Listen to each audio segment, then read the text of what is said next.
He said, Oakland Raiders are going to pick you. You're going to be the only safety drafted. They're going to pick you in the 6th or the 7th round. Guarantee. So I don't think anybody has ever heard this story. Man, I was in my car, had my SWAT hat on, and I just went off. I went to sleep. I woke up from that now. Viral. I was sitting in the car, I said, dude, this is going to change my life, dude. They want to control us. They don't want us to rebel. When they roll out you know what I'm saying? They roll that stuff out. They want us to shut up and comply. He should go to prison for the rest of his life. He's a devil. He may actually worship the devil. I can't confirm that.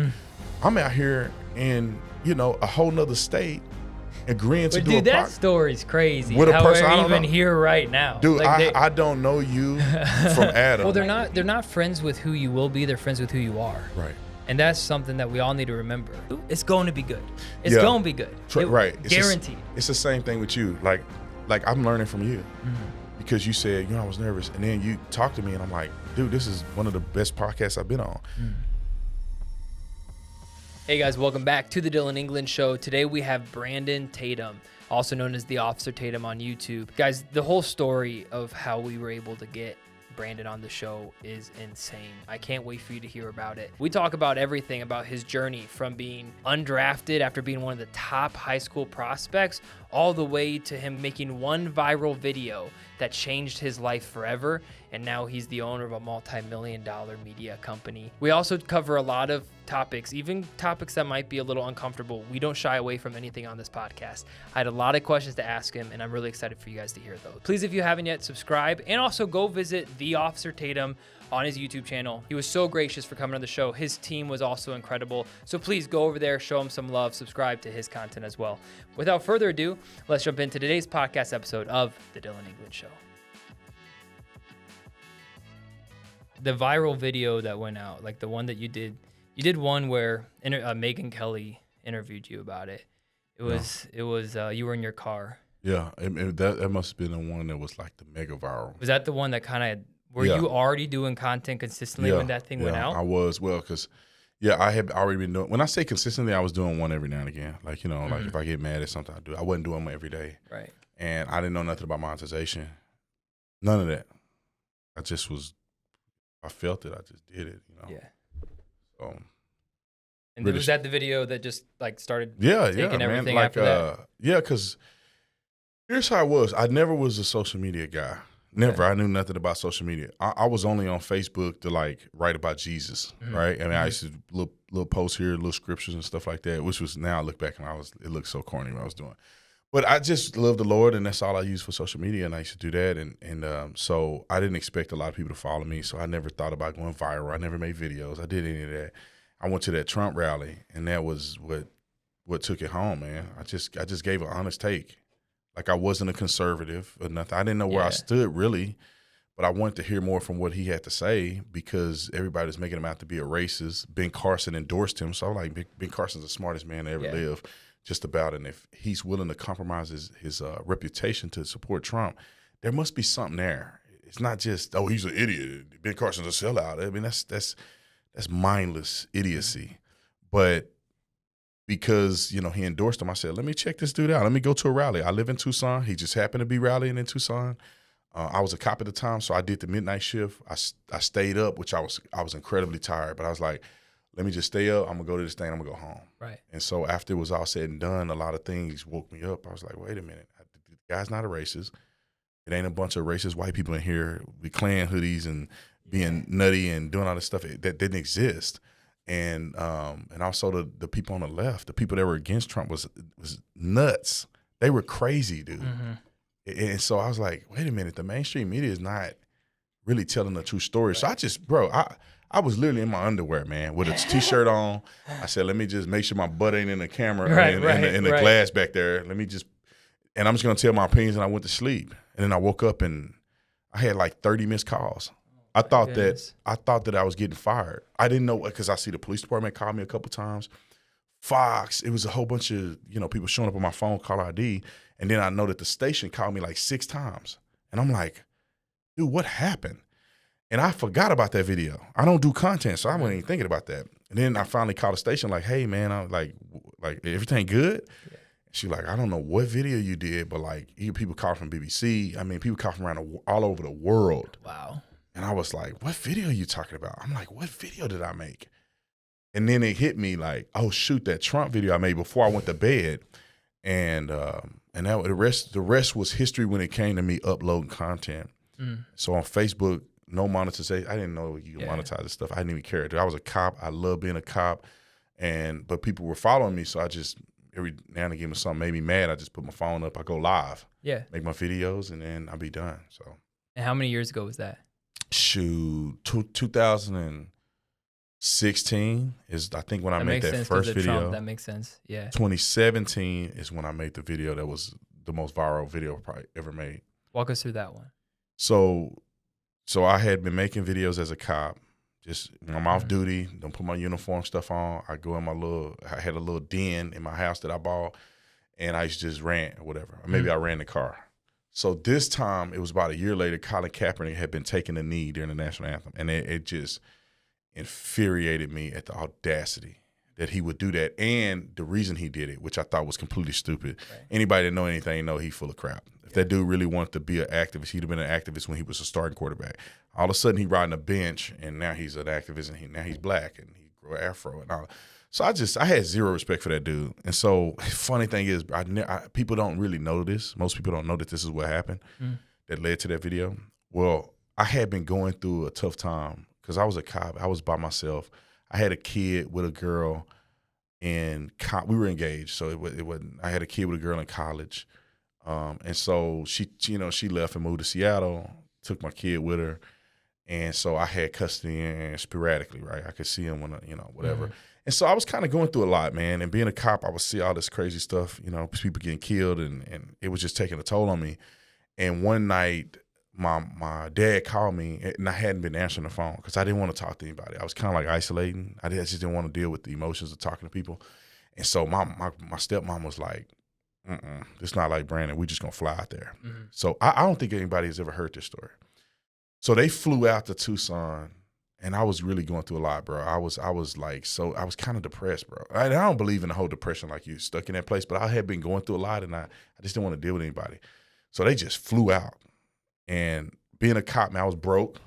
So I didn't have no food in the pantry. I'm like, I eat food when I want to eat. I was like intermittent fasting on accident because I can only had enough food to eat once a day. My budget was very slim as a cop. So they come. It was a great time seeing my mom, my stepmom, my dad. They put groceries. They took me to Trader Joe's. They filled my groceries up. And I was getting ready to take a nap. Everybody was going to take a nap in the house. Daddy and them, they had just flown in. I was already kind of tired because I normally work the midnight shift. And I was getting ready to go to sleep. And that first video that I did, I had a guy from, where was he? From Australia. We just became friends online. And he was like a really cool kid. We used to talk all the time. So I'm getting ready to take a nap. The Colin Kaepernick thing is kind of heating up. And he called me or something. I don't know if he texted me or called me.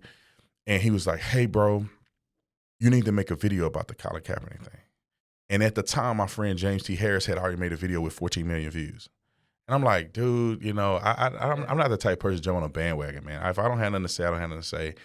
So I'm just going to move on. I'm not going to make a video, bro. I mean, everybody said all that needs to be said. He told me this. He go, bro, you have a different perspective. You really need to say something about this. And I blew him off. Same time, I'm texting a dude I play football with. And I play football at college.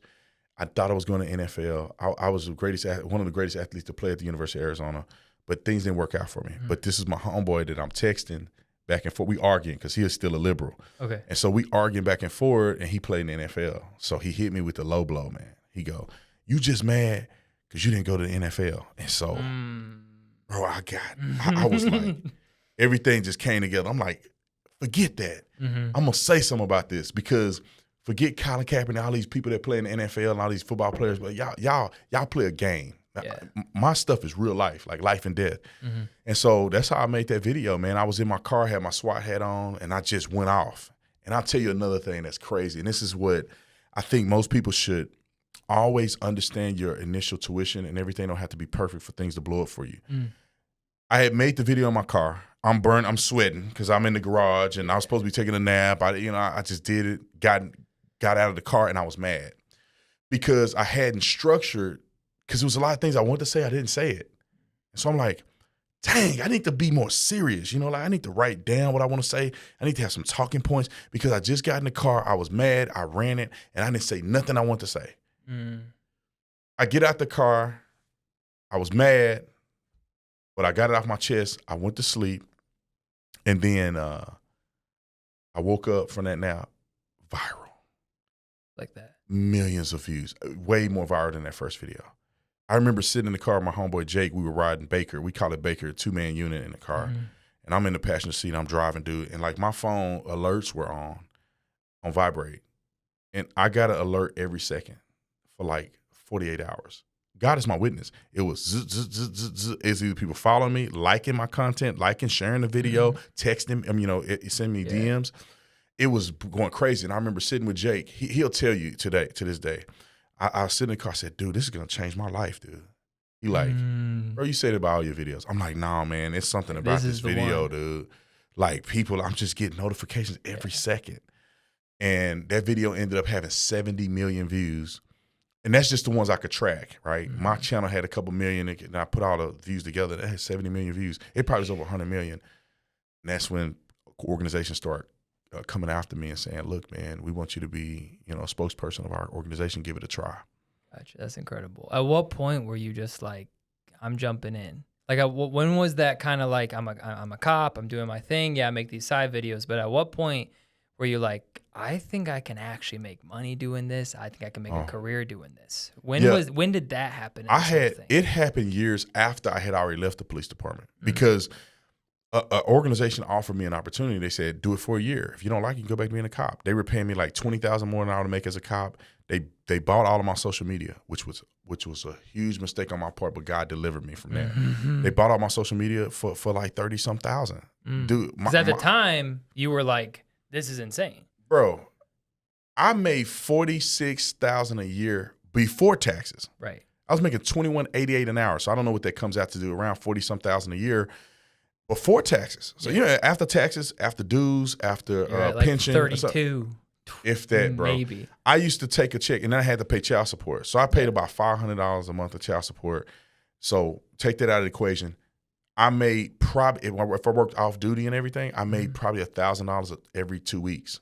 $1,000. My mortgage was like $900-some the first year I was in the house, and then taxes went up. So my mortgage ended up being like $1,100 or $1,000 right at that. So my first check went to my mortgage. Wow. And then my second check went to my car note, my insurance, and everything. I would say, bro, because the child support is already paid. I would say after it was all said and done, after I paid all of my bills, including my mortgage, I had about $100 or between $50 and $100 to eat. You ever look back and be like, how did I do it?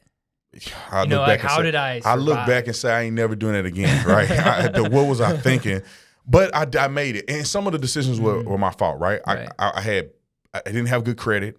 I didn't know what credit was when I bought my first car. I had a 14% interest rate from Ally Bank. I didn't know that was good or bad. I just bought a car. So then I found out then I built my credit over time. But I started out that way. Then I was upside down on every car I had because I turned that car in upside down. Then I had bought a truck like an idiot.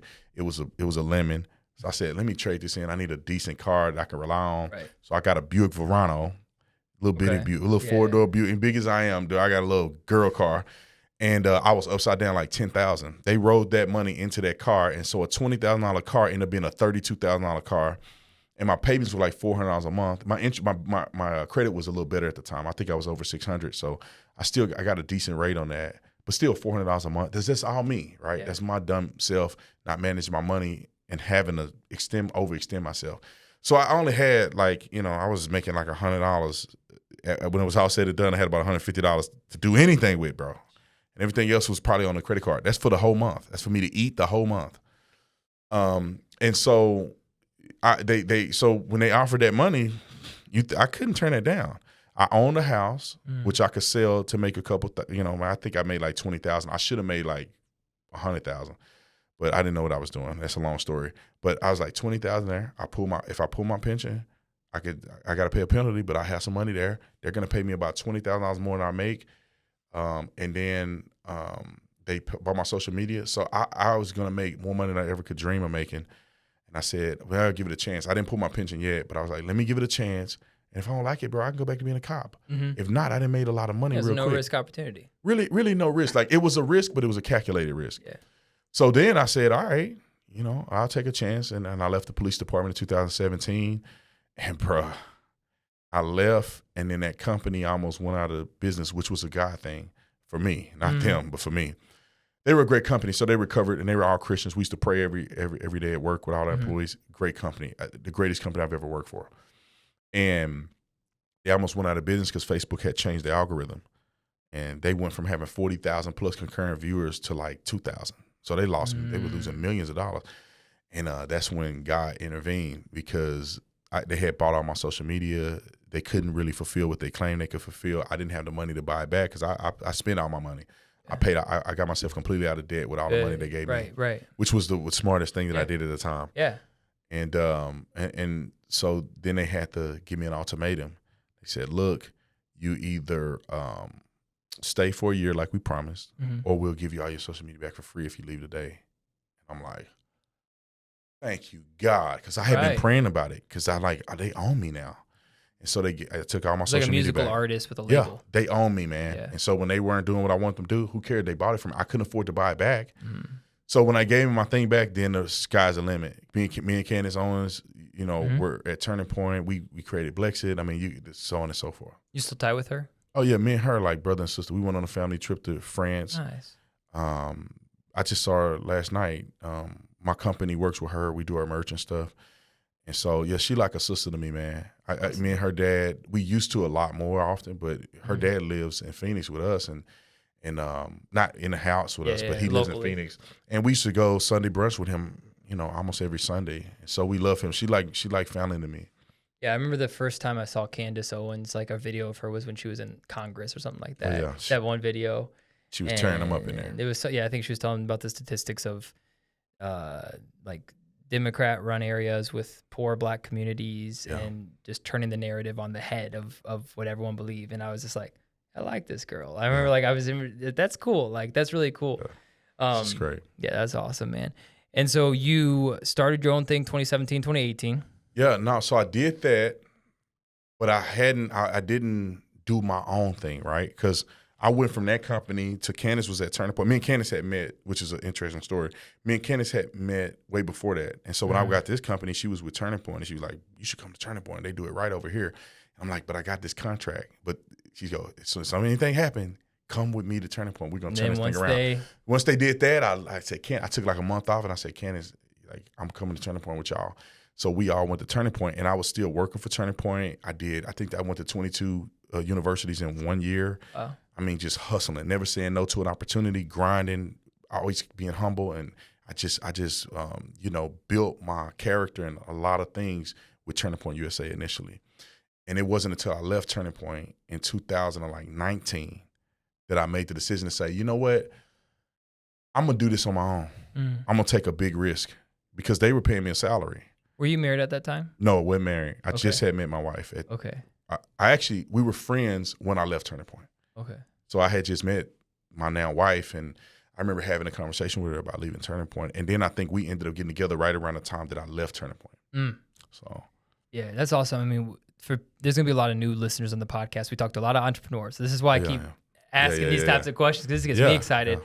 When you made that leap, when you were like, okay, you had consistency with Turning Point. You had 100%. Opportunity. You knew what you were doing. You kind of had a groove going. What was the thing about doing your own thing that excited you? Like, why take that risk? It's a big risk. I mean, you lost the stability you had. Yeah. So why do it? Well, deep down inside of me, I feel like there was always this entrepreneur in me. I'm very stubborn, and I feel like a lot of people don't do things right. They're lazy. They halfway do things. I'm a perfectionist to a certain degree, so I like things to be right. It'll be, I like for things to have intention behind it. And a lot of people don't do that, even in the police department. I'm just, the way they do things, the way they operate, the way they treat people. I wasn't always in favor of the way they did things. And I'm like, man, one day I'm going to change this, because I was going to be a chief.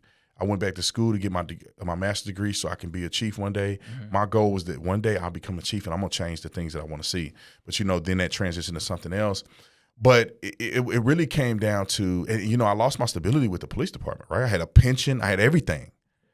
And it just was that entrepreneur in me that said, bro, just go for it, man. What do you got? Look, God ain't never let you down at one time. When have you ever done something in good faith and you were doing it for the right reason and somehow God let you completely crumble and fall to the ground and go to zero? Never in your life. So you know that you see the vision of doing things right and the way you want to present your messaging. You don't want nobody telling you how to do none of that stuff. The way you do your social media, the way you cut videos, everything, you know, you feel it. Right. It was a part of me that was a little like, am I right? But then I said, I feel it. And I'm just going to do it, man. I don't care. I'm going to jump out here. What I got to lose? If all this fails, I go get a job. I go be a police officer. Yeah. I got skills. I can go do something different. And it was a time to do it too. You weren't married at the time. I wasn't married at the time, man. My son's mom had my oldest son primarily, so I didn't have to deal with that every single day. Yeah. And so I had an opportunity. Shout out to her for giving me an opportunity to like follow my passion. And I said, I was very confident in myself though. The thing is that I didn't see failure as even a thing, right? Yeah. I'm like, I'm never gonna fail, right? I can get out and go get a job, and I'll outwork anybody on a real job, on a regular job. But I said, I feel it. Like I think I can really, cut my teeth in this game. People know who I am. These companies didn't make me, right? I'm the one made them successful to a certain degree. And I want to just do it on my own, man. I want to perfect this thing, and I want to be intentional about everything I do. And so let's get it, and that's what I did. Do you ever look back? I know we didn't talk about the Arizona and the Raiders and all that kind of stuff thing. For people that don't know, and I'm not going to spoil your story, you can tell it. But University of Arizona, 4 years, coaches, you didn't get along. Whether it was attitude issues or they were just complete idiots, maybe a little bit of both. It was both. Okay. It was both. Then draft night, Raiders said, hey, we're going to draft you. You have all your family come. Yeah. And then you don't get drafted. Lowest of lows. Oh, it was horrible, dude. Well, first of all, let's go back just a little bit. If I screwed up, by the way. No, was that decent? No, that was exactly what happened. All right, perfect. But here's the nuance to it a little bit. Growing up in Texas, football was everything. My oldest brother was an incredible athlete, probably one of the greatest athletes to ever live. He went to the University of Texas on a full scholarship. He was an All-American football player. My high school that I went to was flooded with athletes. We had 9 D1 players and 4 All-Americans on one team. Now, obviously, we left at different times. 2003, I think Ernest Mason was All-American, Michael Turner. 2004, my brother and DJ Davis was the first 2 people that get selected to the U.S. Army All-American game from one school. Wow. Never happened in the history of U.S. Army All-Americans. So they both were All-Americans, and then 2005 was my turn. So I came from a legacy of great athletes, and my brother was a great athlete the year before me. So my expectation of success and growth was way up here because my big brother was already he was already the man. Right. I mean, he was the man, bro, coming out of high school. Right. And then, I'm little brother following his footsteps. I was a lot more, I think, athletic or natural at the sport. I was bigger than him. I was a hitter. Played safety. I played safety, so I hit harder, whatever. I was an incredible athlete. I kind of got screwed in high school a little bit, but that's no here nor there. Coming out of high school, I think I was number 1 or number 2 safety in Texas. I was the top 78 player in the nation. At the U.S. Army All-American game, I was the starting safety. So I knew I'm finna go to the NFL. Deshaun Jackson was on my team. Jonathan Stewart was the running back on my team. Ryan Perrilloux, which most people don't know about it, but Mark Sanchez was the quarterback. Adamika Sue was a defensive tackle on our team. Lions fans. I mean, bro, we had I can't remember all that. Jamal Charles was our running back. Yep. We had so many people on the team. All of us were All-Americans. I knew I was going to the NFL. It wasn't even a question. Right. University of Arizona, I never would have thought of going there, but my high school coach was like, my defensive back coach, not even my head coach, my defensive back coach was like, do you need to give him a try? I feel like God was calling me to University of Arizona. Mark Stoops was the head coach. He had came from Oklahoma. Mike Stoops was the head coach. Mark Stoops was his brother. He came from Miami with Ed Reed, Sean Taylor, Philip Buchanan, Mike Rumpf, all those guys that were first-round draft picks. So I'm like, I'm going into a situation where I'm going to be the number 1 safety picked in the entire country by far. I knew it was going to be me. Coming out of high school, I was a crazy athlete. Ran 4.3 in a 40, 44-inch vertically. I think I did a 42.5 at University of Arizona because I gained 20 pounds. 42.5. I did the bench press 18 times. This is me coming out of high school. I hadn't even Done the being a college freshman. conditioning yet? Right. No. It was after my college conditioning in the summer. I hadn't even been to college yet. Right. I was doing summer school, and I was putting up numbers that were better than NFL players. If I'd have went to the NFL draft that time, I would have outperformed every safety, and I would have broke the NFL record for the long jump. Yeah. I jumped 11.7 on the broad jump. So I was a crazy athlete, dude. Attitude was terrible. I came from the hood, and I let that hood mentality kind of carry over. So when coaches would yell at me, I want to fight. I'm not taking constructive criticism well. So I'm throwing my helmet. So that kind of got me in the doghouse. I didn't know how to study film. I was chasing women. And it kind of put me in a negative position. So going throughout my career, I was in the doghouse before I knew it. I got hurt, season-ending injury my sophomore year. So I ended up redshirting my sophomore year. So I was, it was terrible, man. It was the worst period of my life. I still have PTSD from when I was in college. And like, I still dream about it. Dude, I graduated in, 2009. Every night I have a dream about I got one more chance to play football. Every night. And so I struggle with it. I probably need to go to counseling. But that happened. But I was such a great athlete, although I didn't start a single game, didn't play much in college, that the Oakland Raiders came to my agent. And let me say this. I didn't have an agent at first, right? I didn't play. But my homeboy, Chris Henry, he ended up getting drafted in the second round because they screwed him too. This dude was the craziest athlete that I've seen. He was like 230. He beat Adrian Peterson. He was in running back. Bro, he should have won the Heisman. He was such a great athlete. He beat Adrian Peterson in the 40 at the NFL Combine. Then they gave him the same time. He beat Adrian Peterson. He was 230, yoked. I think he did the bench like 30-some times, 40-something vertically. He played 4 games at the University of Arizona, got drafted by Tennessee Titans in the second round. Well, his agent, and he would advocate for me. I owe Chris Henry everything. He said, bro, this dude is a better athlete than me. He's one of the greatest athletes. You need to represent him. So his agent came to represent me, and the dude was so harsh with me, bro. He would tell me, you ain't going to play in the NFL. We're going to try to get you the best we can. You quit the team, because I quit my 5th year halfway through the season, or the beginning of the season. You quit the team, you ain't going to have no chances. Bro, I wanted to cry talking to him, but I knew he was shooting me straight. One day after church, the pastor let me get keys to the church. It was a small church. I used to go in there and pray about the NFL and everything. He called me. He left a message. He said, Brian, I got some great news. That dude don't ever say he got great news for me. Never. It's always, you ain't going to do it. Yeah. They don't want to see you. You quit the team. It's real talk. He said, bro, I got some great news going to change your life. And I'm like, what could he possibly tell me? It must be good, though. Yeah. He called me. He said, look, the Oakland Raiders contacted me, and they're going to draft you. And to this day, I want to tear up. I was so excited. I remember that feeling. I'm like, God vindicated me, bro, because I got saved in college, but my career went south. But I'm like, God vindicated me. He said, Oakland Raiders are going to pick you. You're going to be the only safety drafted. They're going to pick you in the 6th or the 7th round. Guarantee.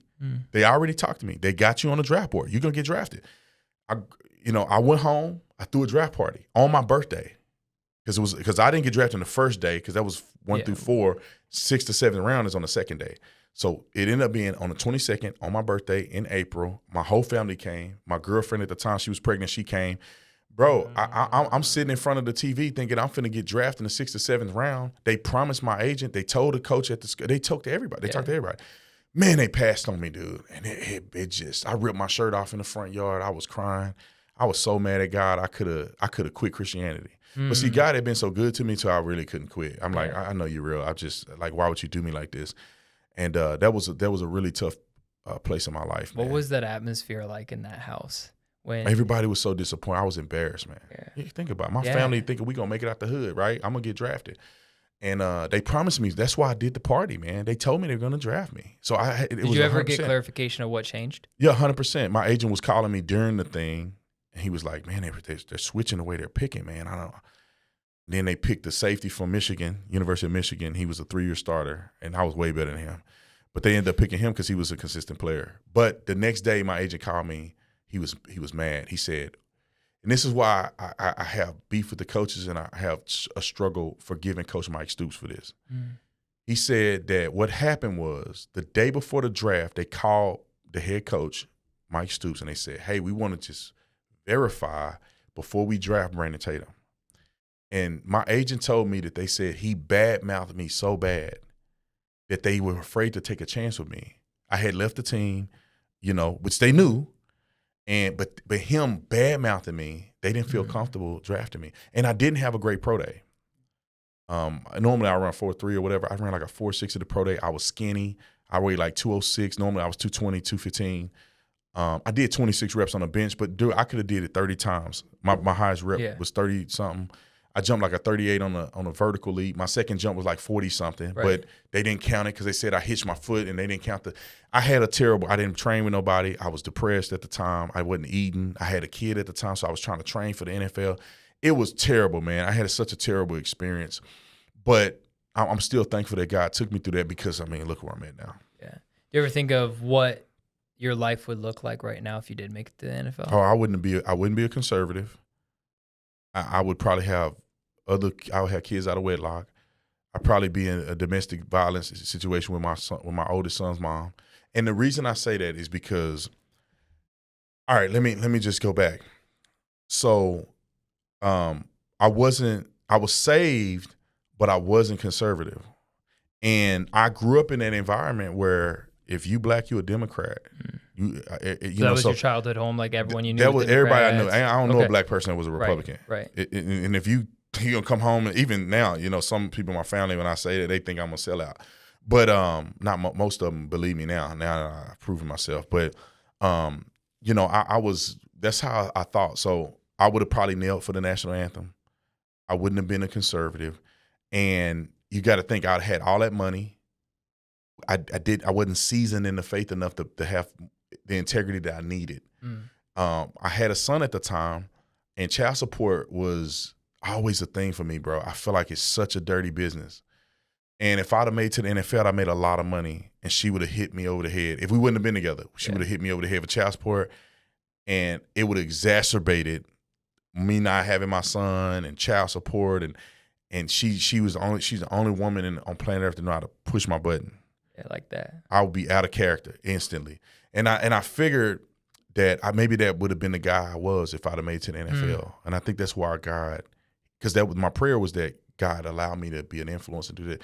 And I think God knew, if you go down this path, you're not going to be who I called you to be. Yeah. Did you have a mentor or someone during that time helping you see truth? Because when people go through, it's sometimes hard to see past something that happens bad like that. It's like, what good can come out of this thing? Did you have someone speaking truth into your life at that time, or did you just kind of just try to make it as best you could? 100%. I had somebody when I first had my kid out of wedlock in college. It's this guy, man. His name is John.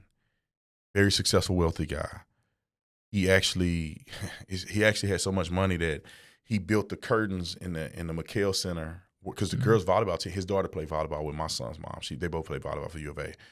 And the girls' volleyball team, the stadium is so big because it's a basketball stadium. Our boys' basketball team is incredible. Right.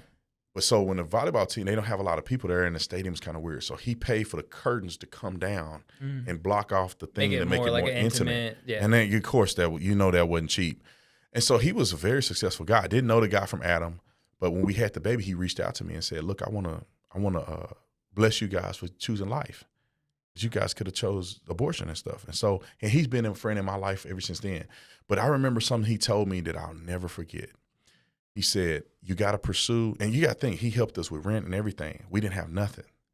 She was making like $1,000 a month, and for being an athlete, I had graduated already.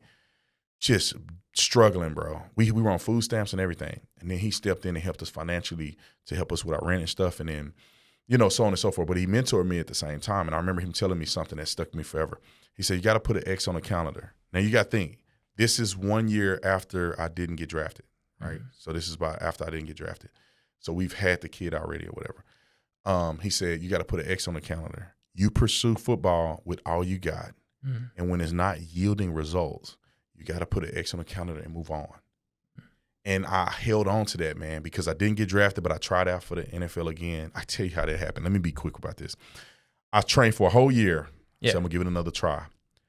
And that's why God is like in it at all costs. I was in Texas training. I paid $430 for that flight. I remember it was a lot of money at the time. And to go do the NFL tryout, the pro day at the University of Arizona. That morning is when they had the NFL lockout. I get to the I cried. I mean, I was tearing up because when I get there, they say, "I'm sorry, we have the NFL lockout, and we can't even watch you perform." I'm like, dude, can I just come on the field, like talk I'm to here. the coach? Like I'm here right now. I paid I'm broke, bro. I paid $400 on a flight to come to Tucson, and I had been training the whole year because I knew I was gonna do better at the pro day, and I was gonna change it. I was running 4.3 with my brother, and so I knew I was gonna run low 4.3s, and I was gonna wow them. Sorry, man. We know we could do. They shut the fence on me. I cried. And I knew that guy must have had another plan for me. Yeah, that's awesome, man. So yeah, John mentored me a little bit during that time, and that's what helped me all the way through to becoming a cop, because it wasn't yielding anything. I had a young son at the time, and I had like semi-pro, and I had arena football coming after me in Europe, and I'm like, I'm never doing that. Yeah. And the last thing I turned down in football was that the Omaha Nighthawks at the time, the semi-pro football. Yeah. They had offered me to come to minicamp, and then at the same time, I had put in the application for policing, so I had to make a decision. And I said, you know what?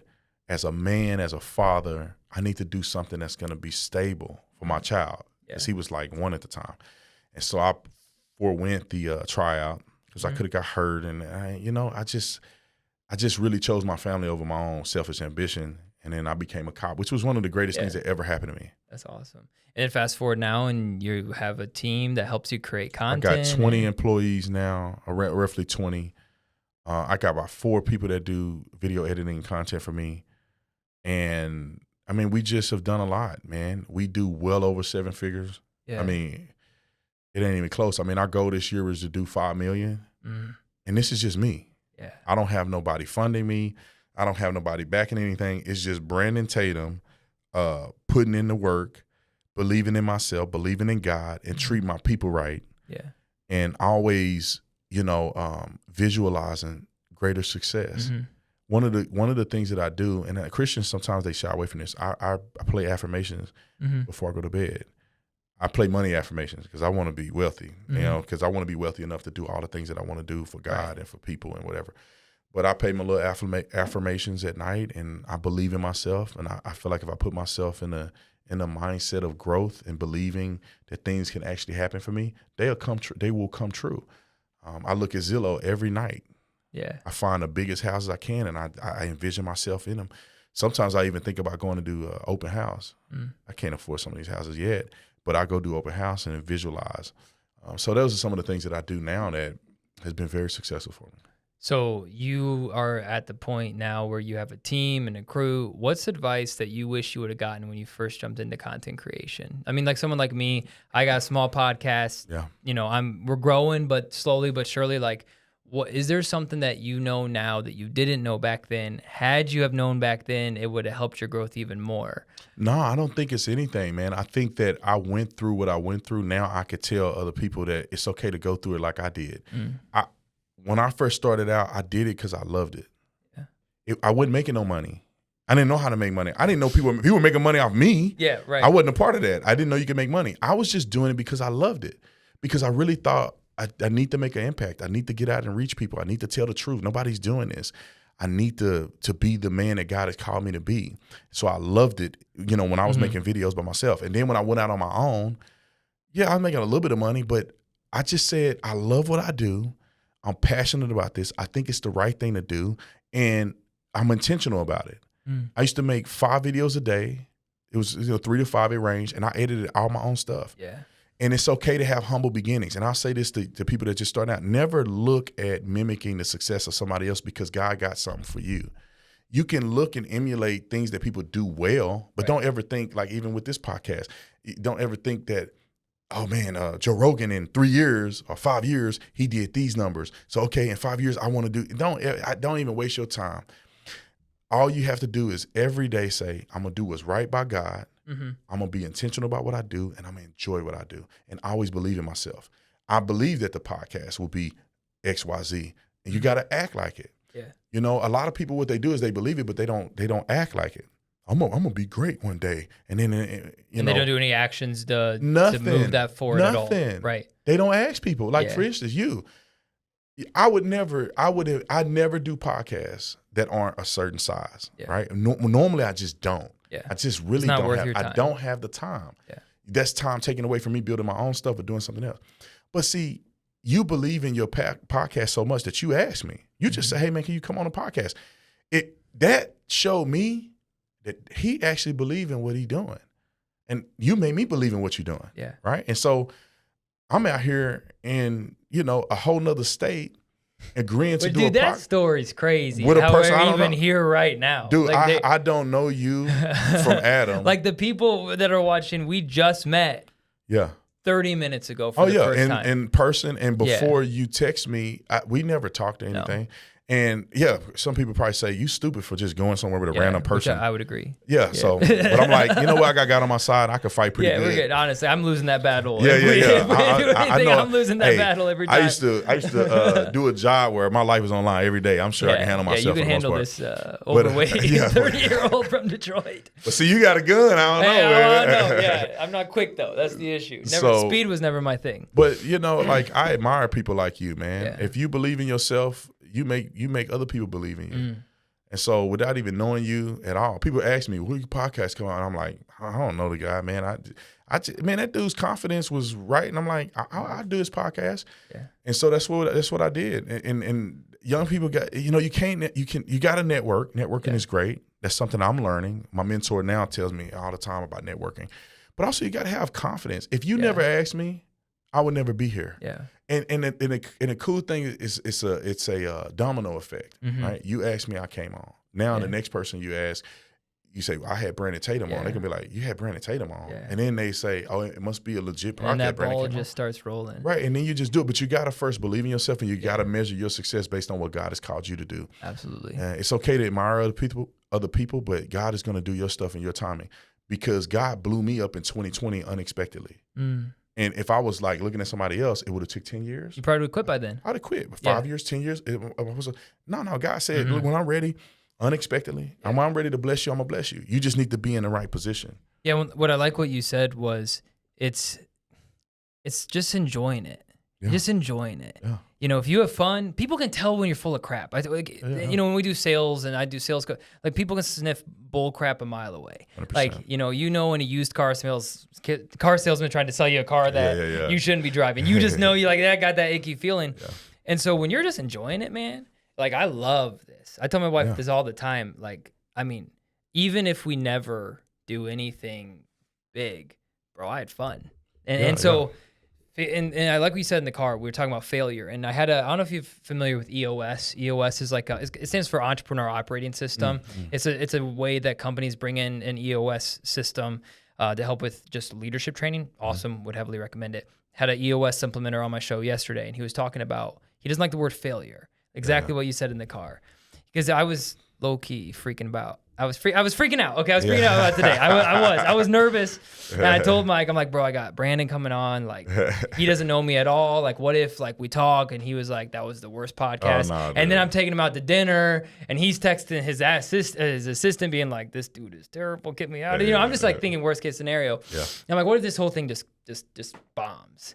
And he's like, well, you're not gonna fail. Either way.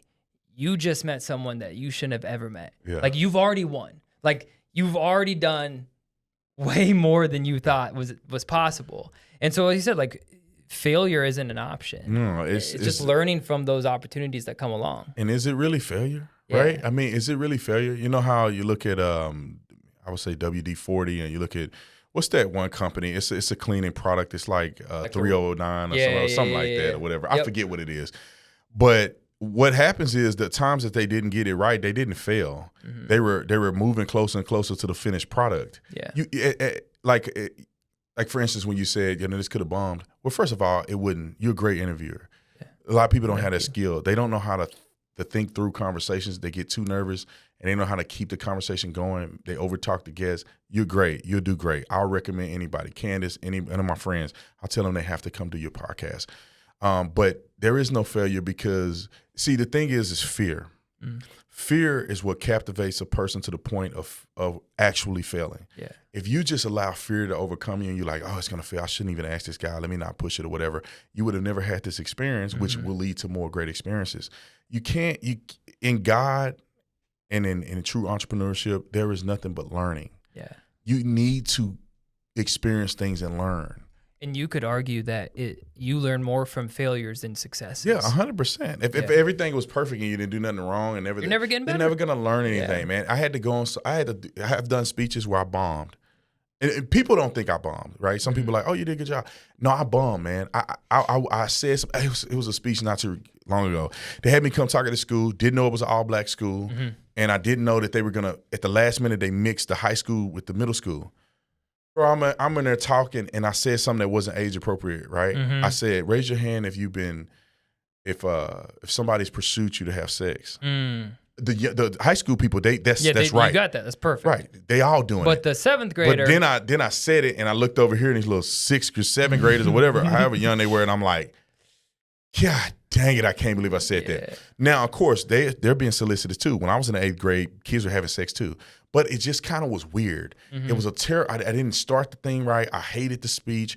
But what did it do? If I'm a coward and wimpish and weak and not who God called me to be, I'll be like, oh, man, why am I doing? No, you learn. Yeah. So now when I go speak to kids and it's the verse like that, I've already thought through, okay, now I know the pitch I'm going to give. Now I know how I'm going to start it out. I got to get their attention. They're not like adults. They're children. Why do they need to listen to me?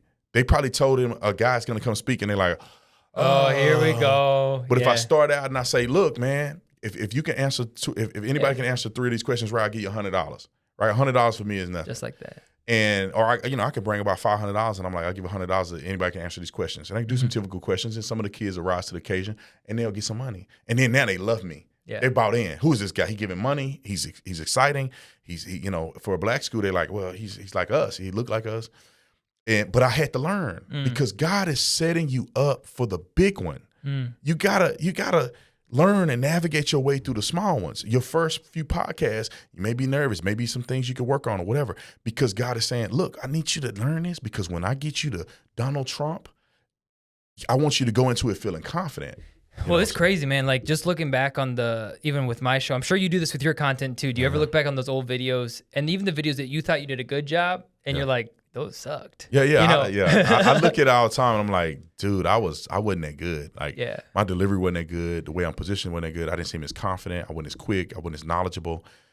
Back then people thought I was, but then when I go look back on now, I'm like, see, God needed me to go through this and to learn and be consistent. And one thing I'll tell anybody, you're never ready, man. You're never ready, dude. You just got to pull the trigger. Yeah. It's true. Like you're in a room, you're in a very basic starter studio. Yeah. Now the people may not see that, but some people will look at it and say, "Dude, I don't have a crazy studio. I wouldn't." I struggle with that sometimes. Yeah. How could I interview Trump and I'm not ready or everything is that not on the docket? Yeah, right. Is that going to happen? Oh, they told me I could, but my thing is this: I want to make sure I add value. Too. That's another thing that's important to me. It's not just virality. I can be, of course, I can get Trump on there. But they said, I text some guy. I don't want to say his name, but I text him and he's like, anytime you can have Trump on. It is good for Trump to come on and talk to me because it gives access to a different community. But at the same time, I also think through it and say, let me not be about me because I know it's going to make my content good. But what value am I going to add to Trump? And that's what my focus is before I engage in him on the interview. He's out here now. I could interview him. He came to Phoenix. I could have interviewed him then. I want to make sure that I'm adding value to Trump and not just siphoning popularity. Yeah. That's actually a really unique way to think through hosting of a podcast. That's a really good way to think it because a lot of times even people like me, us small podcasts, if we get a bigger name like you, it's like, okay, this is going to be my big ticket. This is everything. And we think about nothing about you. It's all about me. That's an interesting thing. But I do think, though, you should do it, though. If you can. I will. Because I think that you would have a unique perspective given 100%. With where you were brought up, how you were brought up with what you believe now. I think that you would just be able to deliver a different line of questioning. You're a very intuitive person. You're a good listener.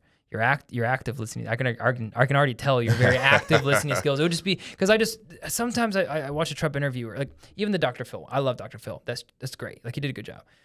But it was an interview. It wasn't a conversation. Right. Dr. Phil had his iPad out. He had his questions he went through. And it's fine. It was a good interview. Glad they did it. But if you could have a conversation with Trump and show Trump's real person side that a lot of people don't get to see. I can't remember who it was. It was Barstool. I think Barstool did an interview with Trump when he was still the president. And that was the first time I saw Trump not as a dude yelling on stage, doing his rah-rah kind of. I just saw him as a dude. And I'm like, that's the Trump America needs to see more of. Yeah, 100%. I thought it was cool when he went on the with Logan Paul and I forget Impulse. I forget the name of it. Impulsive is their podcast. Something, yeah. So he went on there, and I thought it was so cool how they asked him certain questions. It was like, who would win this or who would do this. It's just very outside of politics, man. And I was shocked that he was culturally aware of a few other things, But you're right. That's the thing. When I've been thinking with my team, I'm like, first of all, we need to get out together, right? We need to make sure that we don't F it up and not have sound when I interview Trump. So we need to get that together. But I just want to say, okay, I'm praying about it and saying, what angle do I need to come from? I don't want this to be an unfruitful thing. This is by me. How do I interview Trump and ask him the questions that I think will be mutually beneficial? I want to see. When it comes from the heart, though, I'm telling you, when it comes from you, it's going to be good. It's going to be good. Right. Guaranteed. It's the same thing with you. Like I'm learning from you because you said, I was nervous. And then you talked to me and I'm like, dude, this is one of the best podcasts I've been on. Like, because you're just genuine and we have a good conversation and you lead the conversation good. I'm enjoying it. But you may have been nervous. It's the same thing I feel about Trump, right? Yeah. Trump is a big deal. He's a once in a lifetime guy. And sometimes I do feel nervous, but the confidence I need to have like you, where I say, you know what, let's just do it and just see what happens. I'm not never going to be completely good, but I mean, completely prepared in my mind. Yeah. So I'm telling you, dude, it's what you just told me, man. Like, if you just do it, have fun. And then this is what my wife was telling me about this. Cause again, I was nervous the past couple of days cause I knew this day was coming and she, she's just like, hey, like, enjoy it. Yeah. Like, if I would have told you a year ago when you started this podcast, you're going to be, because I watch your content, I've been subscribed for a while, that we'd be having a conversation, I'd just laugh. I'm like, that's not going to happen. And so instead of freaking out throughout the journey, just enjoy it. Yeah. And so anyway, man, I just think you would have a sweet perspective on the community. And I think this is maybe where our conversation, we have a little bit more time, a conversation could pivot because there's a couple other things we want to talk about. Yeah, let's do it. Because you growing up in the Black community, the left, I feel like the reason what gravitated me to you was I had a bunch of white liberals telling me how to think about the Black community. Yeah, that's funny. You know what I mean? And so I, being white, I grew up very conservative. So my dad's a Christian school principal. I was adopted at the age of 3, saved at like age 7, followed the Lord as best I could my whole life. Now, obviously, I've gone through battles and doubts and everything that happens. And then my dad's conservative, we're all for capitalism. We're all for, just hardworking men and people doing what's right. And so, but when you came on the scene, I'm like, man, there's a Black person that's a conservative that believes the same thing I believe. Have you found with being Black, conservative, very vocal about who you support, has that impacted friendships, relationships, family, business? I wanted to ask you about sponsors even. Yeah, 100%. How has that been for you? I don't know. It has impacted me in a very positive way, right? You have the initial inertia of negative things, but then it net positive. Because, some people in my church was so mad at me for going to that Trump thing. And I'm like, what are y'all even talking about? Like, if you had a relationship with God, you should be open to listening to other things. And if it's wrong, it's wrong. You can't just be closed-minded. And I never forget Sister Sia. I used to like Sister Sia. Like, I used to like her. I was like, I would marry a woman like that. She was all dedicated to Christ. She was in the military, and I'm like, that's the woman I want to marry. She was a little older than me, so she probably looking at me like I'm a little kid. She wanted nothing to do with me. But I remember she messaged me just out of the blue. I still got the message on my phone. I'm surprised she didn't delete and block me. But I don't plan on exposing her or nothing like that. But she was like, you ain't nothing but an end just like me. And so don't let these white people trick you. And I was like, I thought that I never even thought she cussed or anything. I thought she was such a holy person, but deep down inside, she had these harboring racist, a racist mindset. And so a lot of people didn't like me. Some people in my family didn't like me. A lot of people I went to school with, man, I went to high school. I went to an all-Black school, Dunbar High School, in Stop 6 in the hood. And a lot of them hated me. They unfollowed me. it didn't bother me because I never gave a crap. But I'm not gonna sit here and lie to you and be like, yeah, I had to push through it. I never gave a crap about what people think about me for the most part.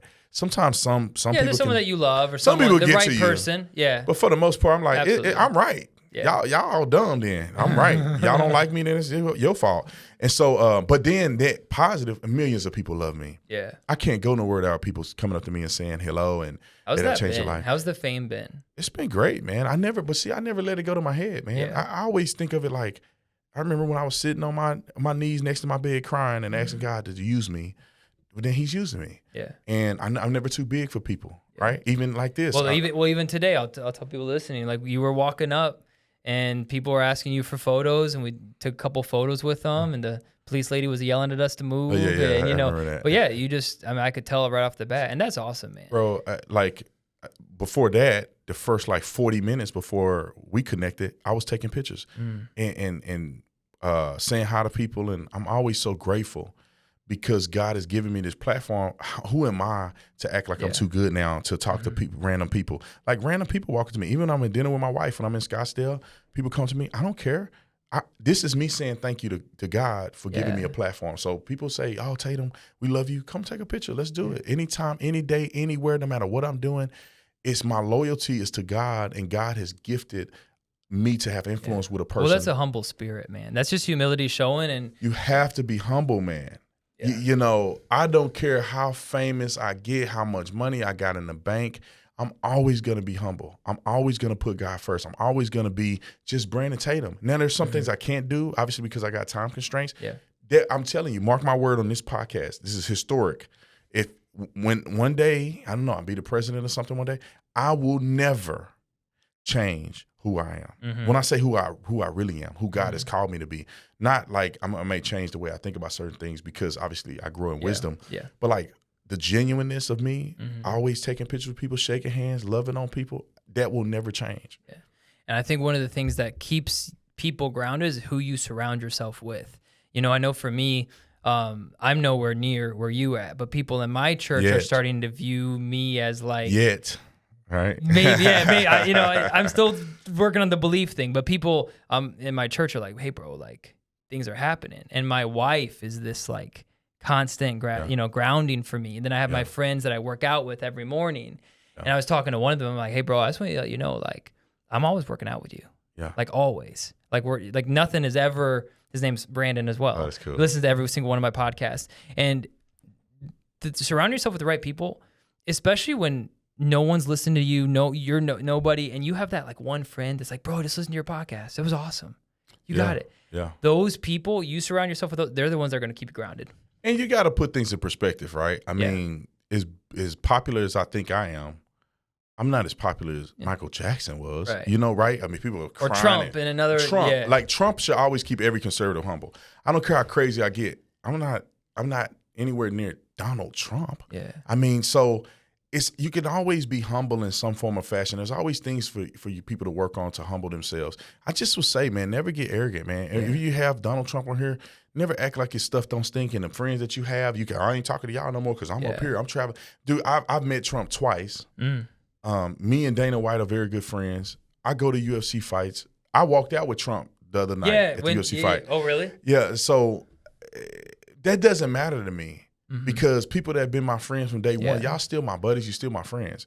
I'm never going to be too good for anything because none of that stuff matters at the end of the day. It only matters what your relationship is with God and how you treat and love people because at the end of the day, Jesus is going to ask you, what did you do to the least of these? You remember in the Bible where they were like, well, you didn't feed me when I was hungry. You didn't clothe me when I need. They're like, what are you talking about, Jesus? What you mean? We always been here for you. You tripping. Yeah. You go, no, not what you did to me. Yeah. What you did to the least of these. You treated the poor. The little people, the kids, the people who are defenseless. How did you treat them? That's how you treat me. That's why I never poo-poo people at events, man. People come to me, Tatum, oh my God. I never be like, man, get me out of here, rush me out of here. Yeah. I'm like, no, hey, Secret Service, help me. I would never do that. If I was a president, I'd be a nightmare. Yeah. Because I will never not shake somebody's hand because that may change their life forever. Yeah, or you could get dementia like Biden and not know anyone's talking to you. I heard Shane Gillis, or I think it was Shane Gillis, I don't remember. He said Biden's like a Roomba, like a vacuum, like at the end of every speech, just not sure where to go. Yeah, he's terrible. Yeah, in my opinion. Well, I wanted to pivot to two things if we have time for. I think we have time. We got like 15 more minutes. So let's do it. You good with time? I'm good with we it. good? Okay, cool. Let me just. We could do a 3-hour thing if it wasn't this late in the day. We'll have to come next back. time. No, well, I'm gonna go out to Arizona next time. That's come on, man. We'll love to have you. I'm just gonna have my wife. Let's see. Can you move it to 6:45? Yeah, cool. I'm down with it, man. You good? Yeah. Okay. I'm fasting, man. So I'm like. Well, I didn't eat lunch because I definitely wasn't nervous. Yeah. See, now you got one out the way. You like. You know what's weird, dude? It's like nervous isn't the right word because I've met a lot of high up people on the business side of things. Yeah. And I've learned I've done this thing since 2018. So I've done insurance in 2018. I've met a lot of like big time people doing sales. Like people are just people. Yeah. And when you realize that, and I knew just the quick convo we had when we were doing the tech interview and then with Sky, I'm like, I knew it was going to be good, but there's still that like, this is obviously a big opportunity for me. Like there's no sugarcoating that at all. This is a massive opportunity. And so to me, it's just still that like, bro, I just don't want to F it up. You know, it's And so there's that great, slight man. Like, you know, behind in my head. Like I am a very confident person. I do believe that we do some good things, but yeah, you know what I mean? Yeah. Like it's still there. Like it's still that nervousness. Like my back's a little sweaty, you know? Like it's but you may get somebody that you bring on and you admire, and they're a diva and a jerk and you like and they storm off the podcast or something. And you're just like, screw this guy. It'd be good content though. It would be good. You know, like Hillary Clinton storms off the content straight into jail. You know. Yeah, I know. I hope she go to jail. But anyway. So well, actually, that's a good segue. That's a good segue. So I was hoping to. I have like a list of current events that I want to just get your quick reactions on. Perfect. And then I had a question before I did that though. So. Before my daughter was born, you asked me about politics. I would tell you I don't keep tight. I'm a conservative. I think the Constitution matters. I think states should have more power than the federal government. But besides that, in my day-to-day, I did not intake political information at all. Fast forward a couple years, started the podcast, had my daughter a year ago. As a result of having the podcast, I need to be up to date on current events, just to make sure when I have people like you on, or I have people that I know at least what's going on. And now with my daughter, I care a lot more because this is the country my daughter's going to be growing up in. Yeah. Like this matters to me now in a way that it didn't matter to me before. Right. But what it's done, it's been weird. And I want to ask you because you every single day release your thoughts and videos. You react to the craziest things. Dude, if we were having a conversation 10 years ago, we wouldn't have been able to even imagine where the world is right now. 100%. And it is like when I spend too much time on Twitter, when I do too much time on like watching things, it affects me. It makes me go like a little crazy, like like I don't know if depressed is the word or just like this world's insane. How do you stay balanced and taking all of this crazy hours a day, reacting to crazy? How aren't you crazy? I mean, I might be a little crazy actually, but I don't know, man. I think having God in my life is the focal point. I have a level of faith and understanding about reality that may be a little different than like if I didn't have God. Also, being a cop was a big deal, right? I mean, this little stuff that we talking about, it's nothing compared to seeing a person with missing a head, someone that got ran over on a freeway, dead children, domestic violence, having to fight people.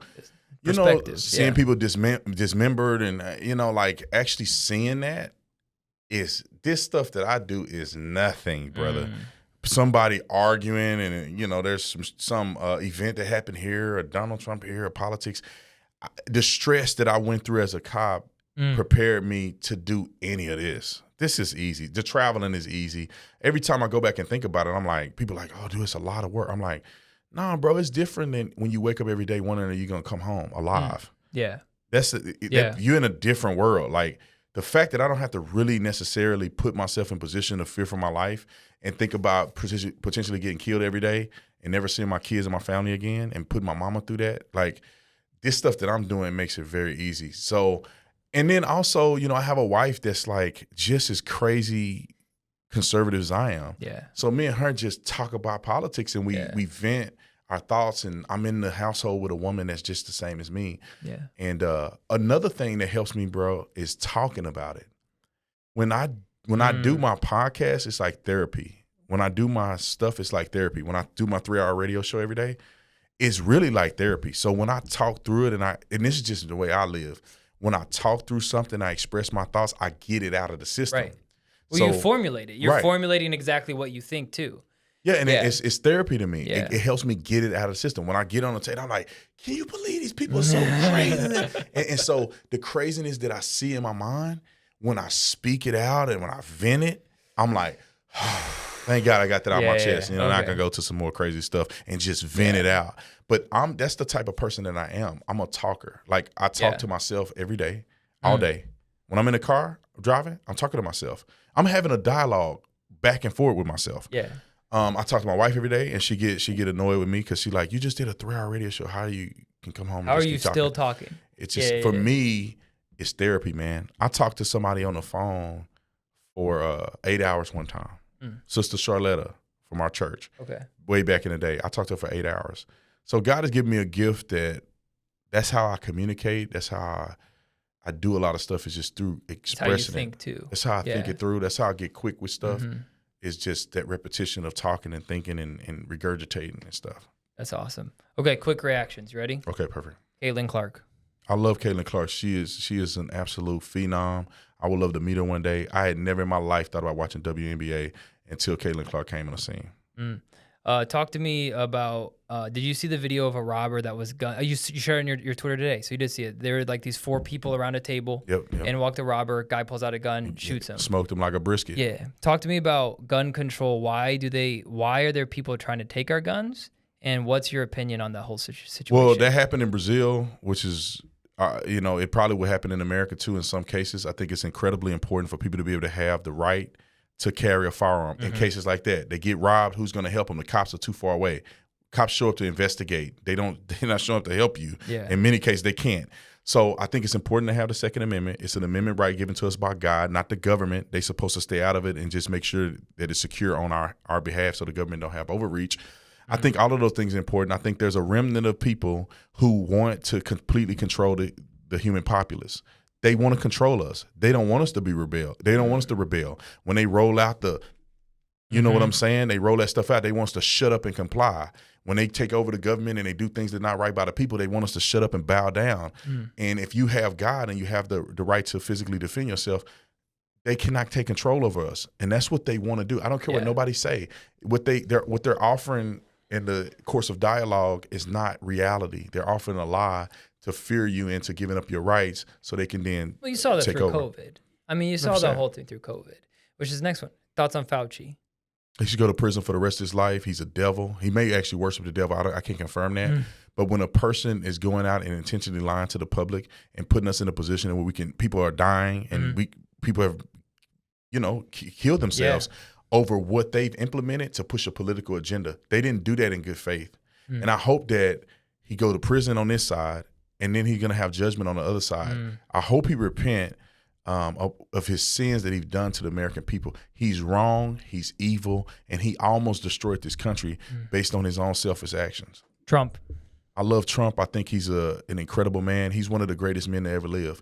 And now, I'm not saying that because he's perfect, right? King David wasn't perfect. King David had Bathsheba, on a sofa somewhere, cutting up, and he was a man after God's own heart. In good faith, King David was a net positive man. Donald Trump in good faith is a net positive man. He made this country what it is. Now, you see, they don't love you until you're dead. Yeah. So when Donald Trump is gone, 20 years after his death, we're going to be revering Donald Trump as one of the greatest human beings to ever live. 1,000 years, if this earth lasts that long, 1,000 years after Trump, he's going to be revered like King David and some of these other people. I honestly believe that. He's not perfect, and neither was people in the Bible. Right. But the man made a sacrifice that most men will never make. Well, I'll pause on that real quick because I was going to go rapid fire through these, but you made a good point. Yeah. So I like Trump. There's the things he did that I don't like, the things he did that they didn't like. But what you can't argue is he sacrificed a lot to even run again. And you could argue, was that ego? Was that this? Was that that? Maybe a little bit of both. Yeah. But he still has gone through the ringer for this country. And At minimum, admit that. Now, you could still not like the dude. Yeah. You could still not like his policies, which you'd be retarded if you didn't like his policies. His policies are great. But you might not like his mannerisms. That's all fine. I get it. But you can't say that he's just doing this for his own gain, because he has lost a lot. The Mar-a-Lago issues and them, that's just his freedom. Yeah. You think he don't fear being assassinated? Yeah. I mean, he got Secret Service everywhere, and they're trying to kill him. If they could kill him and get away with it, they would do it. If they can kill him and go to jail, they'll still do it. So he's risking his life and limb for the rest of his life, and he's risking Barron and his daughter and his sons. I mean, he's risking a lot, and you think he haven't counted the cost? He love America more. He knows. He love America more than he love his own freedom and protection and safety and security. And I admire that about him. I really do. I've some stuff that Donald Trump done that made me mad, right? Yeah. I got my criticism, dude. I criticize him all the time. Yeah. I get on his head when it's necessary. And that's what people, I'm planning to vote for Trump and a little bit, whatever. But people that, just because we vote for Trump doesn't mean that we love everything that he does. Like the way that, I think the biggest criticism I have of Trump, and this could be another podcast that we could talk about the good and the bad. I love the first 3 years. Yeah. I think for me personally, if we're going to get into like a brother-brother conversation 100%. of what I think, I love the first 3 years. I love the drain the swamp. I love the fact that they couldn't control Trump, which made them scared of Trump, which 100%. Made them want to shut him up, impeachments, all that stuff, right? Mm-hmm. Where Trump lost me, where he frustrated me was when the pandemic was happening. Mm-hmm. We needed a leader that was going to unify, not keep picking fights with governors. And I understand he was well within his right. They were being stupid. I get that. But if Trump, at minimum, would have said, hey, look, I know the left hates me. I get it, but this is the time we all got to figure this out together. Mm-hmm. If he would have just done that, I feel like he would have been reelected. Well, I think he was reelected anyway. It would have been a lot closer. Yeah, a lot closer. But that was really the only time I was really like, I get you're like hard, like anti-left, like drain the swamp, but this is the time that you need to be like, hey, look, guys, we need to put down our differences 100%. And just figure this out as a nation. But he used that to keep being like, the left is evil, the left is evil, the left is evil, which, he's not wrong. But but that was not the time. That time, in my opinion, was for him to take the high road and say, I don't care if they're attacking my character. We got to get this together. Hey, Cuomo, we got to figure this out. Hey, what do you need from us to make sure New York's good? Hey, and that just didn't happen. And so he by action he did, but by rhetoric he didn't. You know, I just felt like he lost my dad during that time, and same thing with me. I was very frustrated with him because he shouldn't let Dr. Fauci get as far as Dr. Fauci got. I wish he would have took charge at the press conferences and not let anybody talk unless they were on the same page. Yes. You go down the list. He did push the vaccines. People don't forget that. He did the first round of stimulus checks. Right, 100%. So we get it, but at the same time, it's not to me about the guy being perfect, man. It just really isn't. And he frustrates me sometimes. He kick himself in the nuts every now and again. And I'm like, what are you thinking, man? You can't just keep being so arrogant. You would have the world, around your pinky finger if you would just be a little more nuanced, because you're saying the right thing. You're just saying it in the wrong way. Right. And so there's times that he made me feel some type of way. But at the end of the day, I think he's a great guy. Yeah. He's better than any of these other people that are running. And which goes back to why I think you need to interview him, man. I'm telling you, I think that when you show the side of him as a dude, I think if I could interview him, if I could interview Trump, number one goal would be, I want to show him like a dude, like a brother, like a guy that's just hanging out and we're having coffee or whatever he wants to do, and we're just having a conversation. Yeah. Because those were the Reagans, man. Yeah. Those were even the Kennedys, man. Like the John F. Kennedy, that dude, even though he was a Democrat, he was still like, I'd go have lunch with him. Yeah. And showing that side of leaders, like you can have lunch with Biden, he's not going to even know you're there. So showing that side of people, I think, is what we're missing in politics. 100%. And if the more that Trump shows of that, the less of his boisterous, we've seen it. The people have seen it. We know that shtick. I would love from Trump and his campaign moving forward to keep showing the side he did on Tucker Carlson, the side he did on Dr. Phil, that side he did on Logan Paul. That side of Trump, I want more of that guy. Yeah, I agree, man. That's just some of the things I ask him about. Is like, how's it been? I know he's very proud of Barron and how's it being a father? You proud of your boys? And I know he is, but people don't hear him get sensitive. Yeah. Right? You know, what does your boys mean to you? I think that's part of him being a billionaire. Yeah. But he's sensitive, man. And you can tell he cares, and I bet you he'll tear up when he start thinking about Barron. Yeah. And I also want to know, you know, what is it like being that successful and all those people that loved you, man, all the rappers and stuff.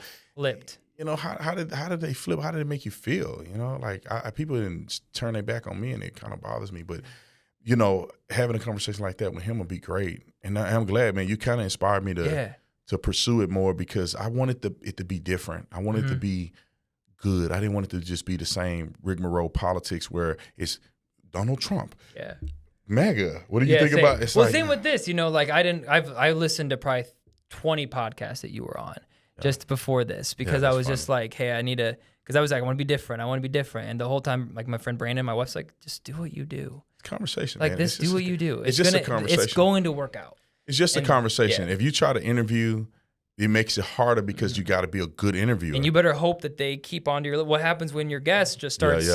You're like, well, I wasn't ready for this question. You got to let your guests just talk, right? You bring them on there because they are interesting people. Yes. And you bring on people that are good. Like, right, I talk for a living. You're not going to have to worry about anything. I went on a person's podcast, and they really got to work on it. They are just starting out, and they didn't do any homework, no research or nothing.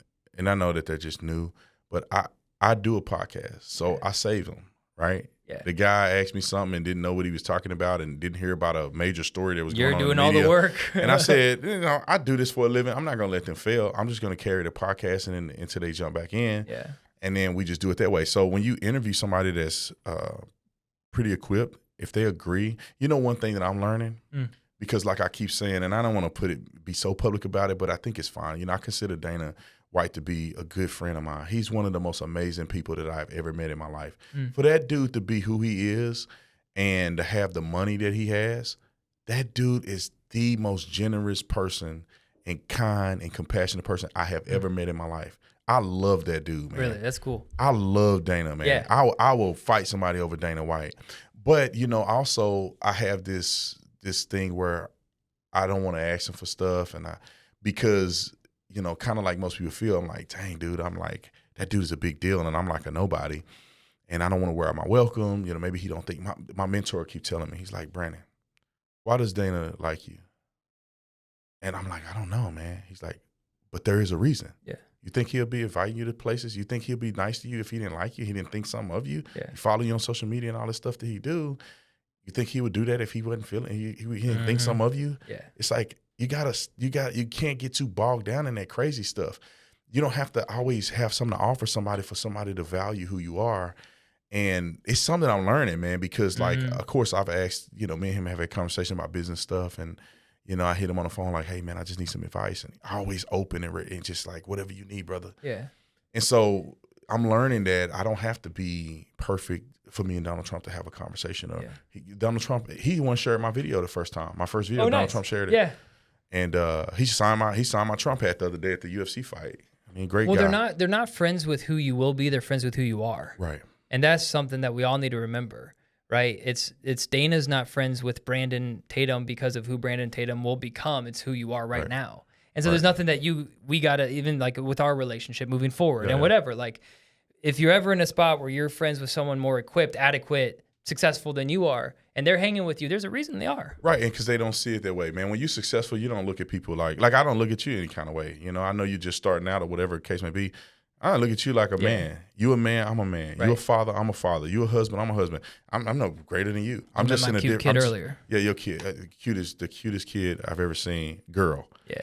My son's the cutest. Yeah, no, I got you. That's fair. That's fair. She the cutest thing ever, man. She the cutest thing. She gonna give you a run for your money. It's tough, bro. It's tough. Discipline in her. Oh yeah, I couldn't do it. I can't discipline my sons. Yeah, like I spanked my oldest son one time because I had a rule and I had to stick by what I said. I said, and I spanked him with my hand. Yeah. I couldn't imagine hitting him with a belt. That's insane to me. Even though I used to get toe up, but I'm soft, man. Like my son, I told him, I said, if you do something and you tell me the truth, it's just consequences. Yeah. But I'm not gonna spank you. You lie to me, I'm gonna get you. Yeah. So he lied to me about something. Yeah, in our household, we were always actually spanked with a ping pong paddle. Oh, wow. That hurts. Yeah. But it's actually, see, the thing with that is, though, it's way more controllable than a belt. Like, with a belt. belt, you can't control you can't really control it. That you thing know? wiping everywhere. Yeah, but with that, it's kind of like you kind of have an idea of how hard you're disciplining. And so, but the rule was always, if we disrespected mom in any way, automatic spanking. Automatic. No questions asked. We would roll our eyes. Now, dad, we had a lot more leeway. We had a lot more leeway. But mom, if dad saw it, it's on. It doesn't matter. But I'm soft, man. I love my boys, man. I love on my boys too. My 13-year-old, man, I hug him and kiss him on the forehead. And that's one thing I think fathers they can't forget about their boys, man. I love my boys. And I'm affectionate with my boys, right? I remember one time, because my oldest son, we split between him and me and his mom. And I remember I went to school one day, because I'm always a dad that show affection. And I went to school and I saw him. They wouldn't let me back because I had to do a background check or something stupid. And so I remember seeing him, and he was getting ready to leave, and I hugged him, kissed him on the forehead. I love you, boy. And I held him a little longer. He started tearing up. Yeah. And that's because young boys need that love from their daddy too. Dude. They got mama. Fathers they lay on matter, mama. Man. But your daddy is something different, bro. Even today, man, I love my dad, man. My dad is my hero. Yeah. And when my dad showed me love, it's different than when my mama do. My mama, of course, she kissed me and Brandon, I love you, my baby, you my baby. When my daddy hugged me and said, I love you, it's different. And almost even that a dad's approval. For me, it's like when my dad gives me approval, even today, like I call him, I'm like, hey, Dad, this is a big deal. He's like, either way, I'm proud of you. Yeah. Like, come on, dude. Yeah, like, it's something different when the your daddy amount of kids right now in America that don't have that kills me. Like that's why I want to adopt. It matters, man. That's why I want to adopt, man. Because me and my wife, she's she'll be 41 this year, so she's a little skeptical on have more kids. We all know that the older you get, there's risks and there's complications involved, and I don't want her to go through that again, man. That was hard for her. She's type 1 diabetic. And I felt bad the whole time. You know what I mean? I'm like, there's not anything you can do. You can just be like, I'm sorry, honey. I thought we wanted more kids, okay? And so I don't want to have to put her body through that and all that stuff either. So, but, your story, and I was watching the movie Sound of Hope, which is a crazy, incredible movie.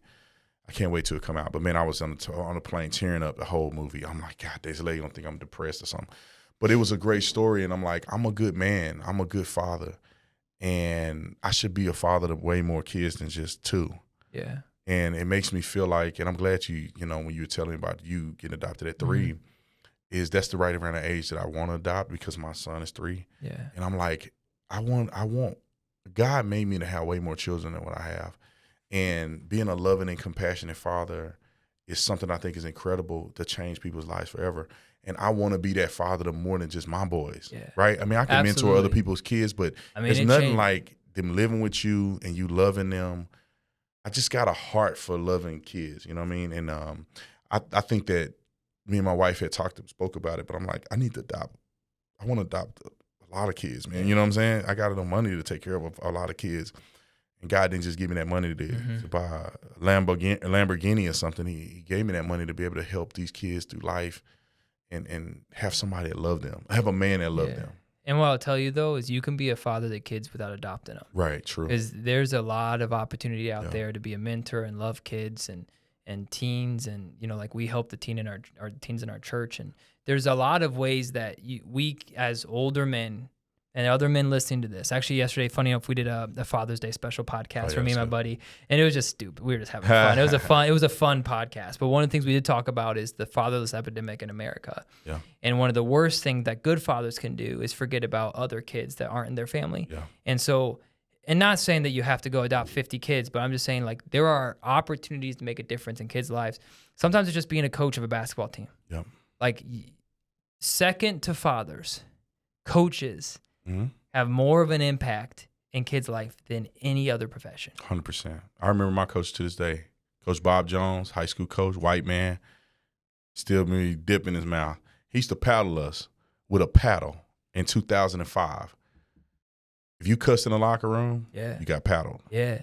white guy in an inner city school, number of black kids. Just spanking the crap out spank of you, these dude. And nowadays, what would they do? They'll CPS crucify him. coming in. Yeah. They'll kill him, man. And I got whipped him a couple times with that paddle. Yeah. He'll take it out on the field, hit you with it. Coach play around with Coach. Coach Bob Jones was a great man. I texted him like 2 days ago. I said, "I love you, Coach." Yeah. Coach and Rogers. You still call him Coach. Still call him Coach. Yep. He's ever one of the greatest men in my life. He loved me. He loved us. That was something I didn't get from Coach Stoops. Reason why I didn't play for him like I did Coach Jones. Coach Jones was hard too. Yeah. I told you, he whipped us. He called you crazy. He said, you got to get some in your neck. He used to get on us, and us inner city boys used to be hard on us. And when he left, because he took a job when I was a senior, and I cried like a baby, man. And everybody cried. All the dudes in there cried. All the gangsters cried when Coach Jones went. But he's still alive, and I tell him to this day, I love you, Coach. He loved you. 100%, man. He sacrificed, bro. Yeah. He sacrificed. He was a white dude from Nebraska with a dip in his mouth in an inner city school. The black people hated him at first. They hated that man. What's this white dude coming to our school? And then, we're 6-time regional champions. All of a sudden, they love that guy. 9 D1 players. I mean, I used to go to practice, bro. LSU will be there. Florida will be there. USC will be there. We got all these college coaches at our high school in the hood, bro. They got to worry about getting shot. And Coach Rogers was a great coach too, man. He was the first person to introduce. I got his number today. I need to call him. My brother was closer to him, but he was the first person to introduce me to Christ, really. Because we used to go to church or whatever, but I never seen like a Christian. Like my dad was, he would go to church. Christian. He was Christian. We go to church, and then after church, we listen to something, do whatever. But he was the first person that showed me gospel music and showed me like a Christian family. Because I wanted to go to University. My brother went to University of Texas. I used to be along Hook'em Horns. That was my favorite school. Cedric Benson was my favorite player, and he finally, I had a chance to go, but Coach Rogers was going with his wife and kids. Bro, I got in the car with them, and they prayed. I had never experienced nothing like that. Serious Christians. Into? So he prayed and he asked for God. I'm like, oh, that's cool. I like it. We listened to gospel music, Christian music the whole way. The first 10 minutes, I was like, what did I get myself into? You got to think, I listen to hardcore rap, Tupac. Yeah. I'm like, what did I get myself into? Then I end up I like the presence of God was with him. And I really felt empowered when he took me on that trip and he brought me back. Such a great man of God. Coach Rogers was great. Them are the two best coaches. And, we had some coaches in college, but those two coaches really changed my life as a young man.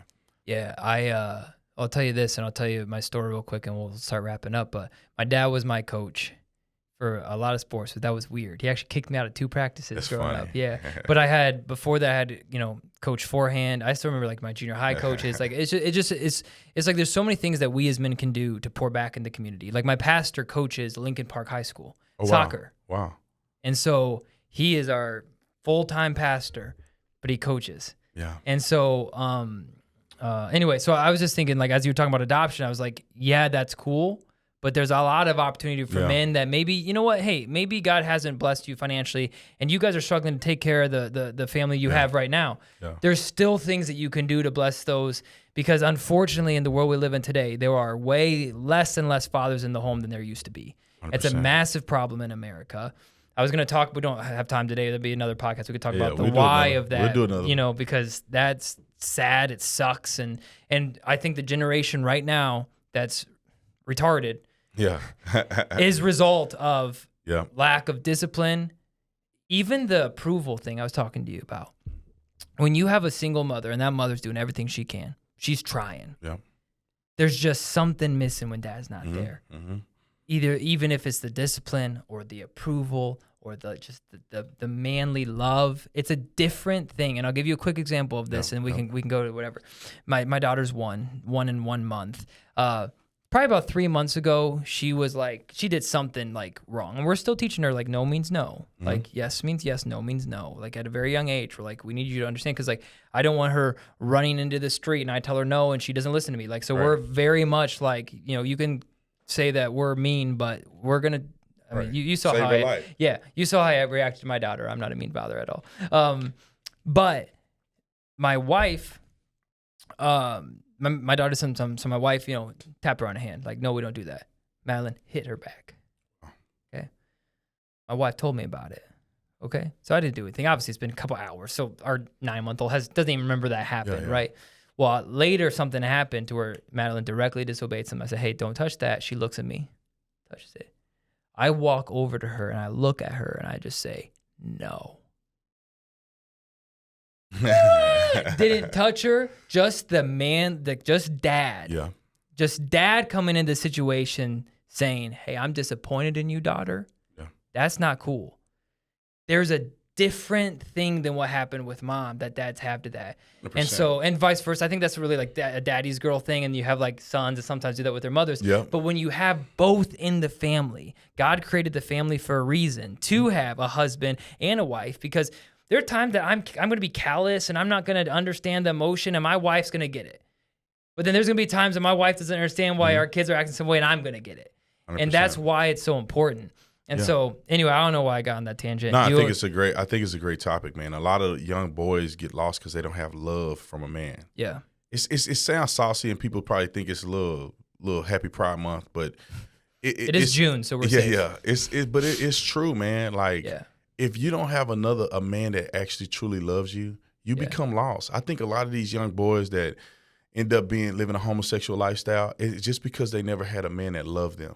Yeah. And I think they're looking for that masculine energy, and they're looking for it in a mate. Yeah. If you don't grow up with that balance, then you begin to seek it. That's a good point. Like young girls, the reason they become incredibly promiscuous is because they don't have a man that actually love them. They're looking for that love from a man in the wrong places. Yeah. If their dad was there and their dad showed them love and affection, they don't seek affection from the masculinity side of it, right? They're not looking at a man to love them and make them feel protected because they're protected by their dad.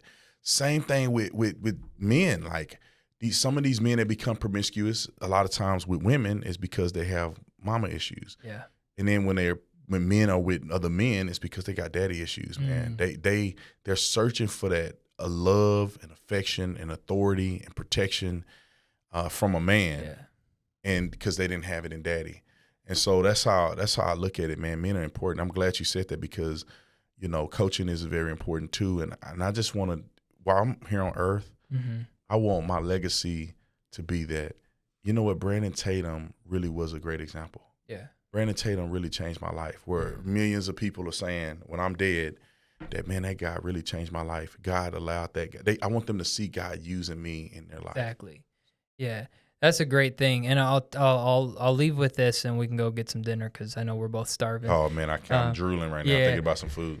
Last thing I'll say, when it comes to just the adoption thing, that's something that I'd love to see this country take a look at too, because when we talk about abortion and adoption, there's so many people that are anti-abortion that we don't even talk about adoption. It's expensive, almost impossible to adopt in a lot of cases. Wow. And we can have a conversation on that later because that is something that I want more politicians to actually look into and talk about, because that is a massive issue, is the availability, cost, and making adoption something that is actually encouraged, easier to do. But that's a different conversation for what we have time for. Well, I'll tell you what, man, this was awesome. Thank you. I had a blast. Yeah, me too, man. If we weren't starving, I would say let's go another 3 hours. I know, dude. If it was like a different event, if I didn't even do the event from early this morning, I was talking all day. Yeah. And the food thing, I think we could talk a long time, man. We should do that. And when 100%. You come to Arizona, man, I got you. I don't know if you smoke cigars or if you like. I think you do like cigars. Yeah. If you like bourbon, it's on me. We're gonna have a good time. Absolutely. I'll have you on my podcast. And we'll be able to chat and we'll smoke a cigar and hang out. Done deal. That sounds like a fun deal. Well, guys, if you haven't yet, so Officer Tatum on YouTube. Yes, sir. Is there anything that you want to plug, anything that you knew you got going on, anything that you want the people of my 3 listeners that you want them, the people that hear that you want them to know? No, I want them to support you, man. Anybody watching this, make sure they support you. It's not easy to do this stuff. It's not easy to build the courage. It's not easy to have the financial structure. So I think people should give and they should donate. They should watch it. They should share to help you grow. And for me, if you like what I say and you want to follow my stuff, I'm The Officer Tatum on social media. My website is theofficertatum.com. So you can click on there, the podcast. Yeah, everything will be in the description. Whatever you want to do. I think that at the end of the day, I want people to take action. Yeah, absolutely. Well, thanks, man. I mean, thank you from the bottom of my heart. This was, I think, more fun and enjoyable than I think I could possibly imagine. People thought I was crazy. You going on somebody's podcast, you don't even know that person? I'm like, man, look, this dude's a good guy. I could tell he's a good guy. Yeah. He was brave enough to ask me to come on. Let's do it, then. Yeah. And it worked out. Yes, so sir. Anyway, thank you so much, brother. I appreciate it. Thank you guys for watching. Subscribe, share, and we'll see you guys in the next episode. Peace. Peace. Thanks, dude. Yeah, for sure. That was awesome. Yeah, man. Let's get food, huh? Yeah.